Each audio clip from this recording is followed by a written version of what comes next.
어떤 무기를 지원을 많이 받았냐 이런 거 보면은 아 성스러운 제블린 이거를 이 캠을 보고 적 탱크에다가 이렇게 쏘면은 이 유도탄이 이제 그 탱크를 이제 날아가면서 자동적으로 날아가 찾아서 빡 박는 거예요.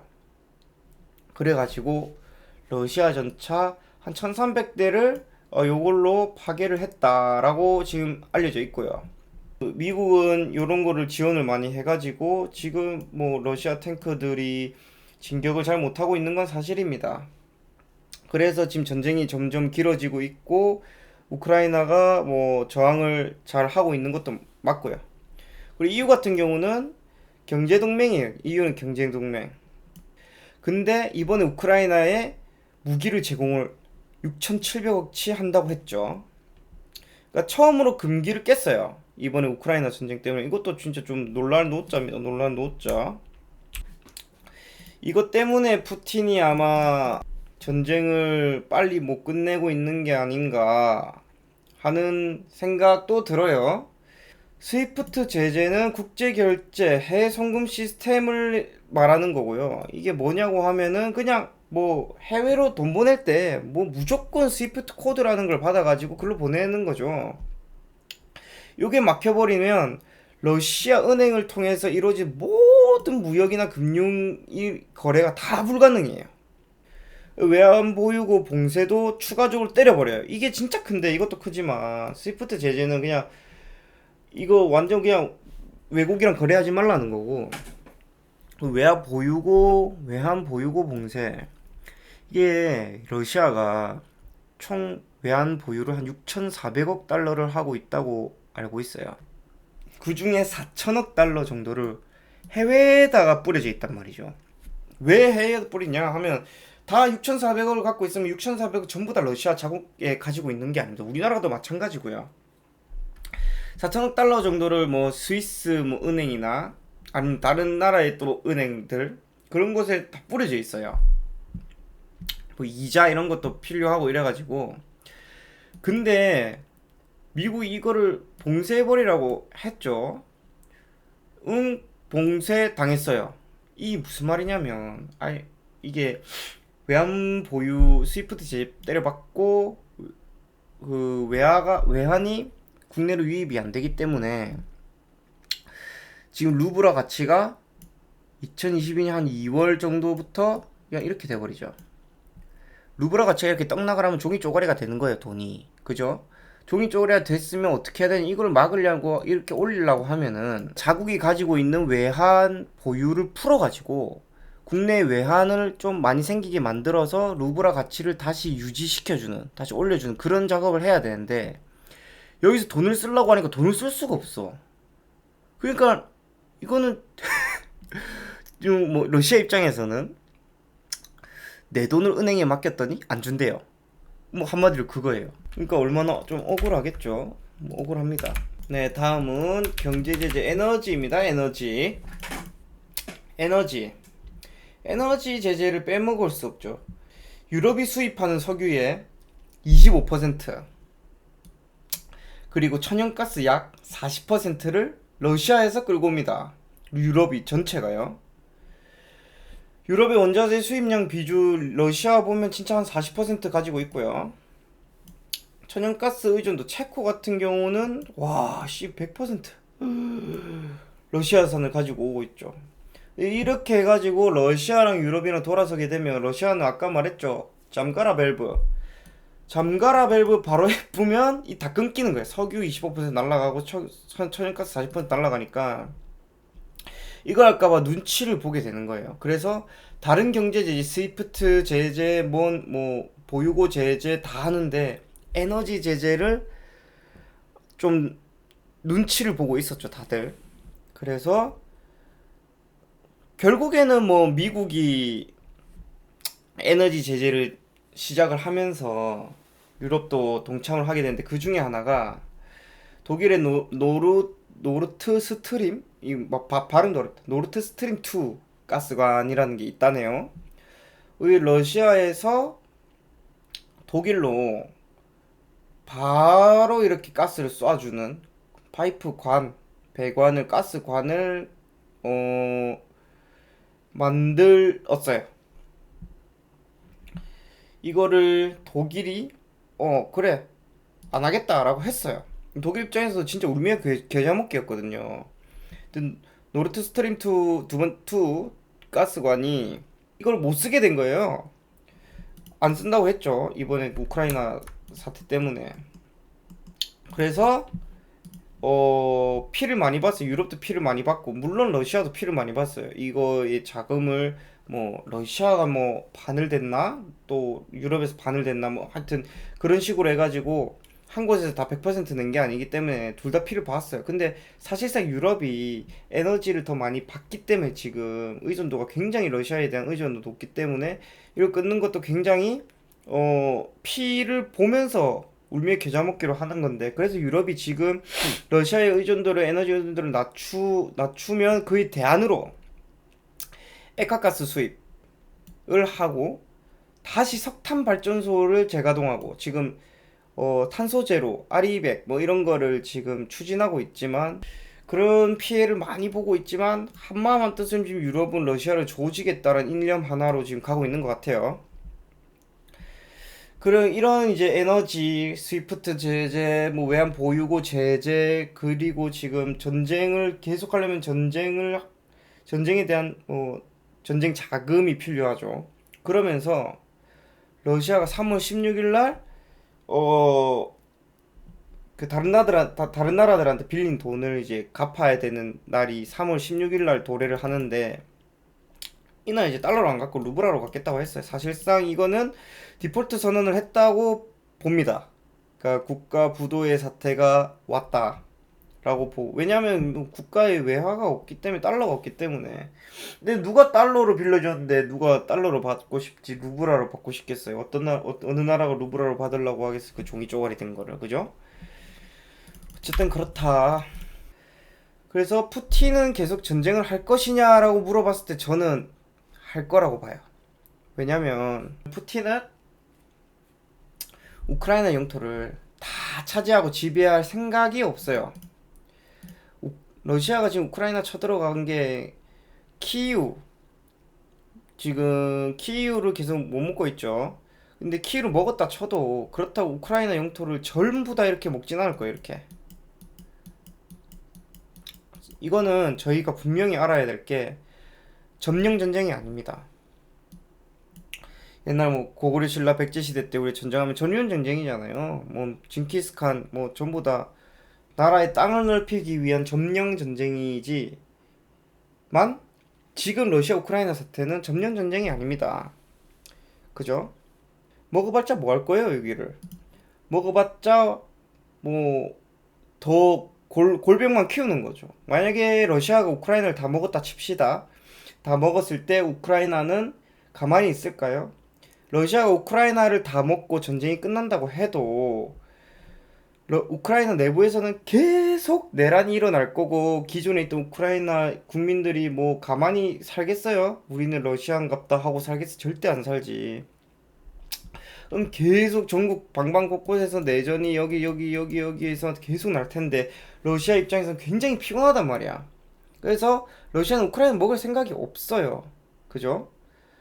근데 왜 키우를 그렇게 먹으려고 하냐? 아까도 말씀드렸듯이 키우만 딱 먹고 바로 협상하려고 하는 거예요. 자기들이 유리한 위치를 먼저 선정해 놓고, 그러고 나서 협상하려고 하는 거예요.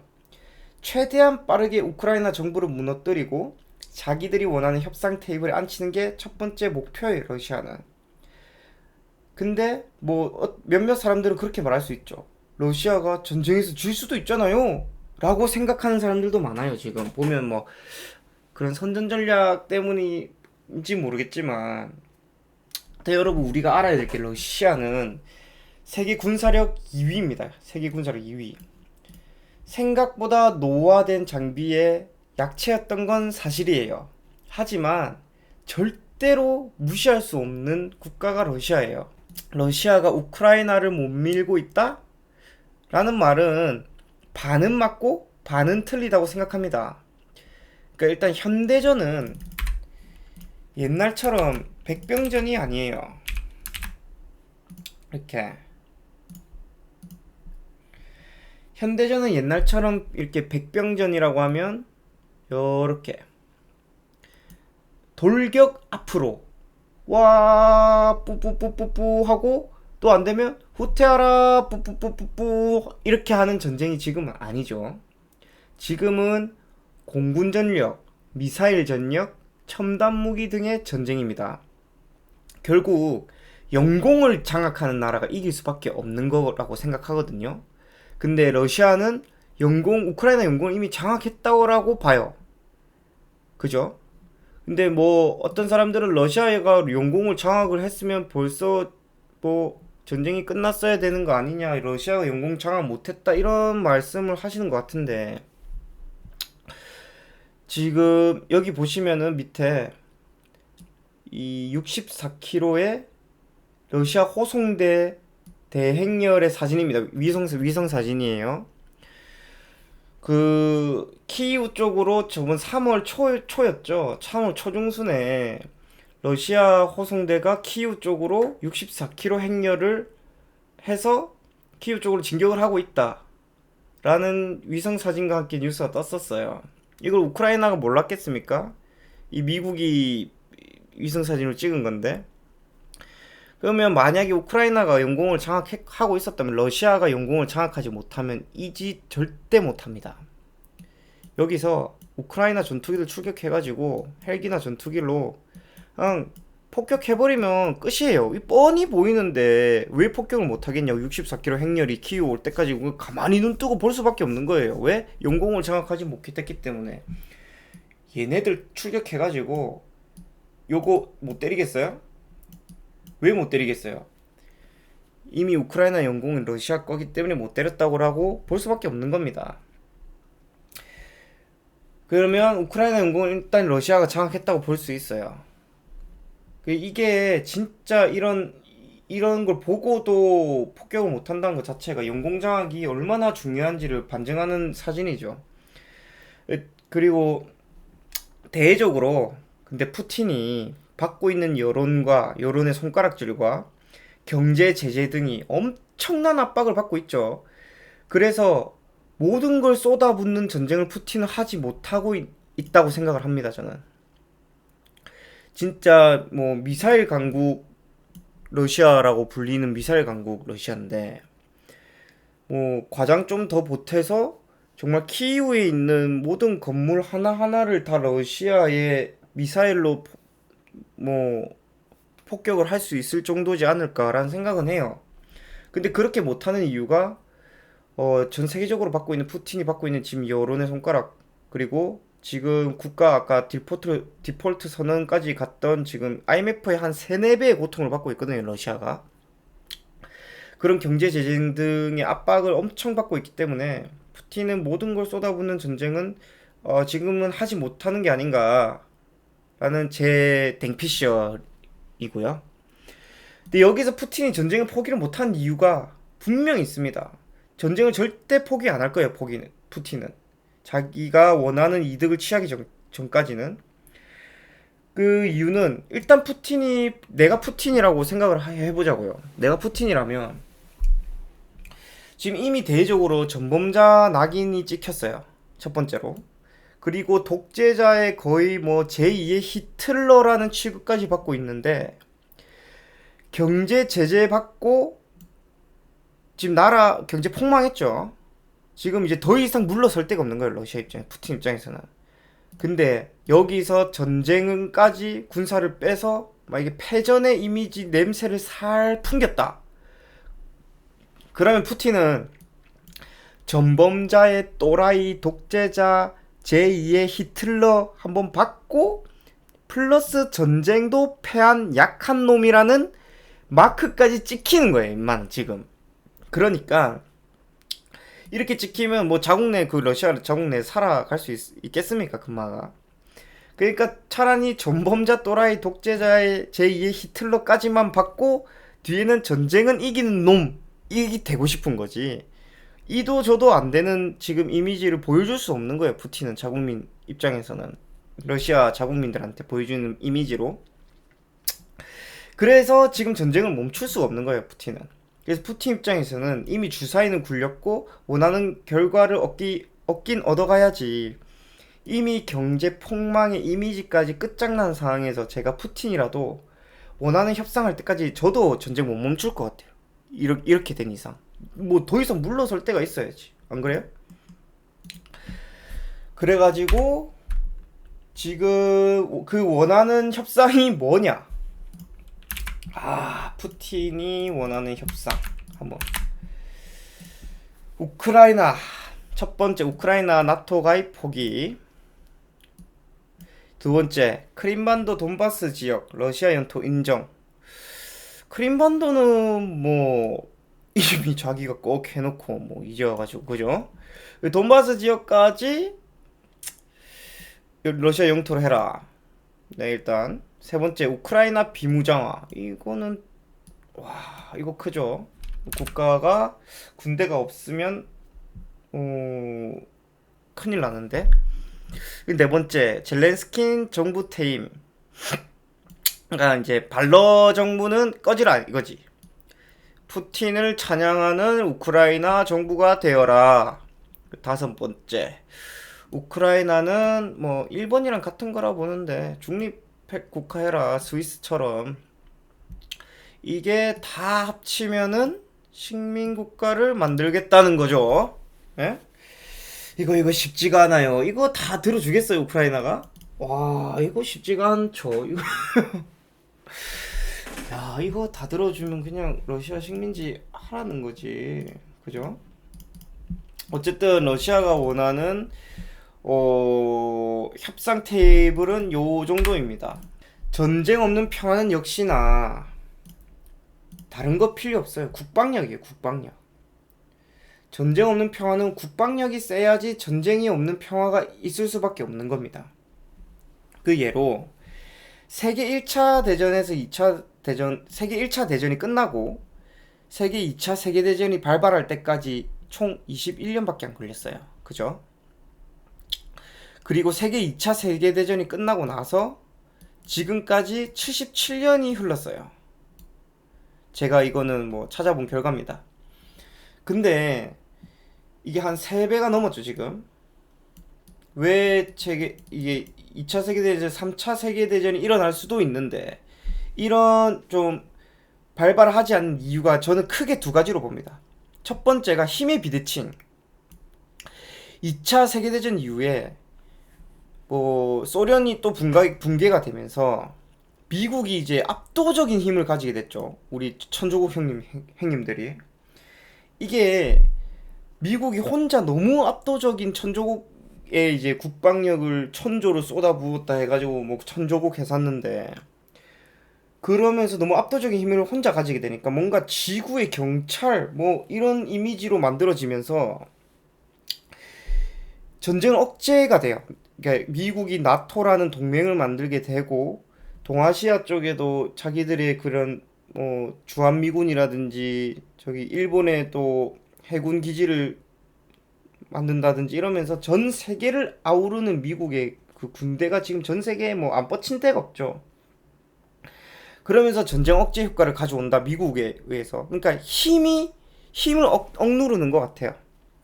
두 번째가 핵이에요, 핵. 아이러니하게도 진짜 제 생각엔 핵무기가 전쟁을 이기기 위한 최고의 무기로 만들어졌잖아요. 인류를, 진짜 지구를 어떻게 보면 멸망시킬 수 있는 무기를 만들었는데, 이 무기를 만들고 나서 전쟁이 오히려 억제가 되고 있는 모순이 좀 일어나지 않나 라는 생각을 하게 됩니다. 그러니까 나토도 그렇고 실질적인 군사적 제재가 아닌 경제적 제재만 있었죠. 그러니까 전례 없는 제재는 사실 군사가 아니라 경제였다. 경제적 제재만 해줬다. 이게 바로 현실이다. 남의 나라 불난 데다가 자국민 피 흘릴 이유가 잘 없다는 거죠. 그게 현실이고, 어쨌든 뭐 이번 사태로 인해서 간단하게 정리를 해봤는데, 막 국제 정치랑 외교 관계를 감정적으로 해서는 안 된다 라는 거를 좀 뼈저리게 다시 느끼는 사건이 되었고, 최대한 좀 우크라이나랑 러시아랑 빠르게 협상을 통해서 무고한 사람들의 소중한 생명을 그만 뺏었으면 좀 좋겠습니다. 이번 우크라이나 사태를 이분법으로 좀 나눠가지고 흑백 논리로 볼 게 아니라 이런 사태가 왜 일어났는지 배경과 이번 사태를 통해서 우리가 다시 한번 국제 정치에 대해서 생각을 해볼 계기가 되지 않았나 라는 생각을 좀 해봤고요. 저는 뭐 우크라이나 편도 러시아 편도 아닌 뭐 국제 정치에 대한 3의 눈으로 좀 역사적 배경이랑 흐름을 설명해 드렸고, 이번 영상으로 뭐 어쨌든 여러분들의 상식에 조금이나마 도움이 되셨길 바라면서 이 정도로 정리하겠습니다. 끝까지 봐주셔서 감사합니다. 땡빠.